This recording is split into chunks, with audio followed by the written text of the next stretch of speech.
रजत अग्रवाल है। दोस्तों आज हम एक नई सीरीज़ करने वाले हैं माइक्रोसॉफ्ट वर्ड की, जिसके अंदर हम डिटेल में जितने भी फीचर्स इस माइक्रोसॉफ्ट वर्ड में वो सारे करेंगे।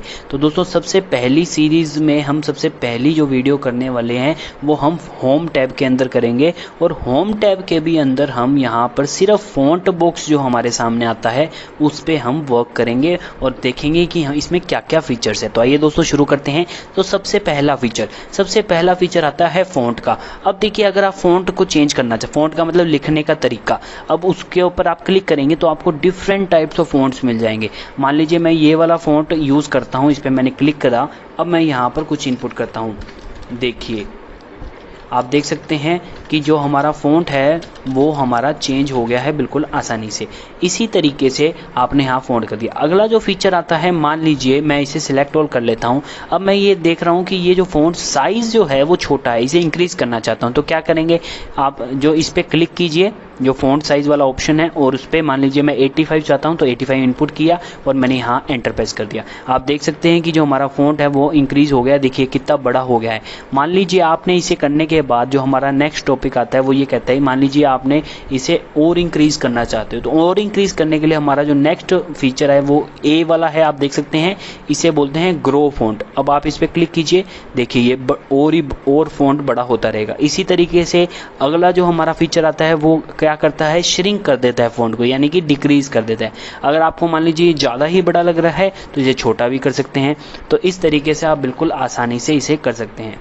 अगला जो हमारा फीचर आता है वो ये आता है कि अब मान लीजिए, देखिए मैंने यहाँ पर कितनी सारी फॉर्मेटिंग की हुई है। मैंने यहाँ पे फ़ॉन्ट साइज़ चेंज कर दिया है, फ़ॉन्ट चेंज कर दिया है। अब आप चाहते हैं कि जब हम माइक्रोसॉफ्ट वर्ड स्टार्ट करते हैं उस टाइम जो हमारा फ़ॉन्ट होता है वो आ जाए, तो उसके लिए क्या करना है, हमें यहाँ पर इरेजर आप देख पा रहे हैं, इसका मतलब है क्लियर फॉर्मेटिंग। इस पर क्लिक करते हैं। देखिए दोस्तों, आप देख पा रहे हैं जो हमारा स्टार्टिंग में जो हमारा जो फ़ॉन्ट साइज़ था और फ़ॉन्ट था वो हमारे सामने आ गया। तो इस तरीके से बिल्कुल आसानी से आप इसे कर सकते हैं। अब देखिए दोस्तों, जो अगला जो हमारा फीचर आता है वो आता है बोल्ड, इटैलिक एंड अंडरलाइन। अब अंडरलाइन, अब ये तीनों चीज़ें आपको करके दिखाता हूँ। सबसे पहले आप इसे सिलेक्ट ऑल कर लीजिए जो आपने इनपुट किया है। अब आप जैसे ही बी पे इनपुट करेंगे ये बोल्ड हो जाएगा। आप देख पा रहे हैं ये बोल्ड हो गया है। इसी तरीके से आप इसे इटैलिक करना चाहते हैं तो आई पे क्लिक कर दीजिए। देखिए आप देख पा रहे हैं ये इटैलिक हो गया है। इसी तरीके से अगर आप इसे अंडरलाइन भी करना चाहते हैं तो यू पे क्लिक कर दीजिए। देखिए ये अंडरलाइन भी हो गया। तो इस तरीके से आप बोल्ड, इटैलिक, अंडरलाइन तीनों ऑप्शन यूज़ कर सकते हैं बिल्कुल आसानी से। तो इस तरीके से सबसे पहले आपने इसे क्लिक कर दिया। अब आपको इसे यहाँ से हटाना भी पड़ेगा, क्योंकि आप इसे अगर नहीं हटाएंगे तो वो तीनों जो फॉर्मेटिंग आपने इनपुट की है वो जितना भी आगे लिखोगे उसमें भी इनपुट होती रहेगी। तो इसे क्लिक कर दीजिए वापस से, ताकि ये रिमूव हो जाए। अब आप नॉर्मल जो भी आप, मान लीजिए मैं लिखना चाहता हूँ, देखिए मैं जो भी नॉर्मल लिखना चाहता हूँ वो लिख पा रहा हूँ। अब अगला जो हमारा फीचर आता है वो आता है स्ट्राइक थ्रू ऑप्शन। इसका क्या यूज़ होता है, सबसे पहले मैं आपको इसको करके दिखाता हूँ। तो यहाँ पर मैं इसे मान लीजिए सिलेक्ट ऑल करता हूँ, ये मैंने सिलेक्ट कर लिया और मैं यहाँ पर स्ट्राइक थ्रू ऑप्शन को क्लिक करता हूँ। देखिए दोस्तों, यहाँ पर आप देख पा रहे हैं कि जो हमारा जो लिखा जो भी था उस पर हमारी एक लाइन आ गई है सेंटर में। अब ये आपको पता चल गया, लेकिन इसका यूज़ क्या है, कहाँ पर ये यूज़ हो सकता है, कहाँ इसका बेनिफिट होगा, ये समझिए, क्योंकि ये ही सबसे ज़रूरी चीज़ है इस वीडियो में। तो यहाँ यूज़ क्या होगा, मान लीजिए आपके टीचर ने या आपने किसी को प्रेजेंटेशन बनाने के लिए दी, आपने प्रेजेंटेशन बना के दी उसे, और अब वो उसको चेक कर रहा है। तो चेक करते वक्त मान लीजिए आप देख पा रहे हैं कि मान लीजिए मैं चेक करते वक्त, मान लीजिए जो टीचर है वो चेक कर रहा है, मान लीजिए मैंने देखिए स्पेलिंग गलत लिख दी है, टीचर ने वो देखा। अब वो टीचर क्या करेगा, इसे सिलेक्ट करेगा और यहाँ पर स्ट्राइक थ्रू ऑप्शन को क्लिक कर देगा। अब इसका बेनिफिट क्या होगा, इसका बेनिफिट ये होगा कि टीचर जो मिस्टेक्स निकाल रही है वो आपको पता चलती रहेगी। जब आप अपने प्रेजेंटेशन को देखोगे तो आपको डायरेक्टली पता चल जाएगा, अच्छा हाँ यहाँ गलती हो गई है, वहाँ गलती हो गई है। तो इसका बेनिफिट वहाँ यूज़ होगा और बहुत ही अच्छा बेनिफिट यूज़ होता है। अगला जो हमारे पास आता है दोस्तों वो आता है H2। इसका मतलब होता है सबस्क्रिप्ट। सबस्क्रिप्ट का मतलब ये होता है कि मान लीजिए आप H2O का फॉर्मूला लिखना चाहते हैं तो कैसे लिखेंगे, H लिख दिया आपने। अब आप X2 बटन को क्लिक कीजिए और 2 इनपुट कीजिए।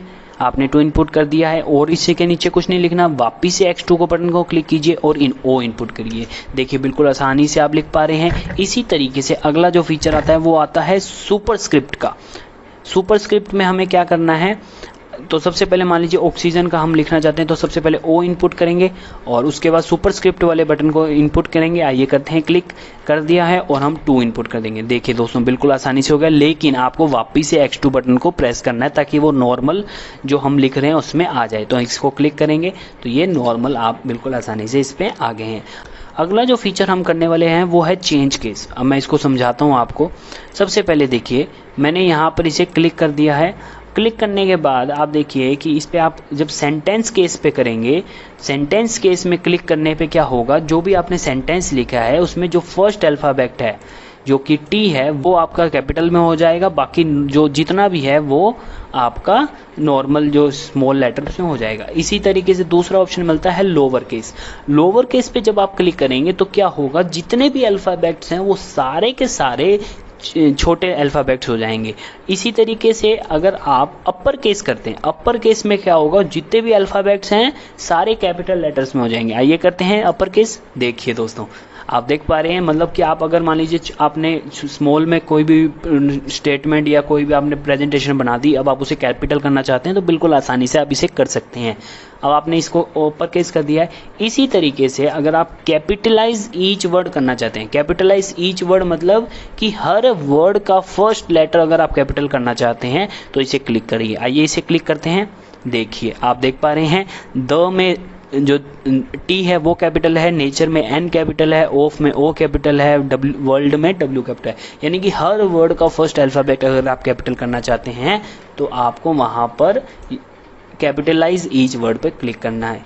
इसी तरीके से अगला जो आता है वो आता है टॉगल केस। टॉगल केस पे जैसे ही आप क्लिक करेंगे क्या होगा, जो फर्स्ट अल्फ़ाबेट है वो तो स्मॉल हो जाएगा, बाकी जितना भी लिखा होगा उस वर्ड में वो कैपिटल हो जाएगा। तो इस तरीके से आप इसे यूज़ कर सकते हैं। अब अगला जो हमारे पास आता है टॉपिक क्या है, मान लीजिए मैं इसे हाईलाइट करना चाहता हूँ। हाईलाइट के लिए हमें यहाँ पर AB वाला जो ऑप्शन दिया हुआ है हाईलाइट करने के लिए दिया गया है, इस पर आप क्लिक करेंगे तो ये हाईलाइट हो जाएगा। अब हाईलाइट आप अलग अलग कलर से भी कर सकते हैं। आप इस पर क्लिक करेंगे, जो साइड में एरो दिया गया है उस पर क्लिक करेंगे तो आपको डिफरेंट कलर्स भी मिल जाएंगे हाईलाइट करने के लिए। कर दिया है। अब मैं चाहता हूँ कि जो मैंने इनपुट किया है यानी कि हमारा जो पेन है वो कलर चेंज हो जाए।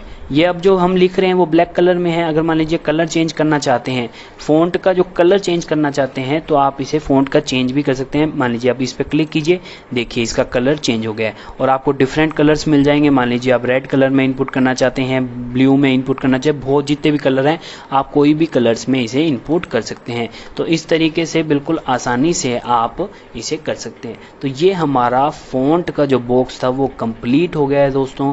इसको हम मैंने डिटेल में समझा दिया है। अगला हम एक और वापस से अगला टॉपिक करेंगे। धन्यवाद दोस्तों इस वीडियो को देखने के लिए। Thank you so much.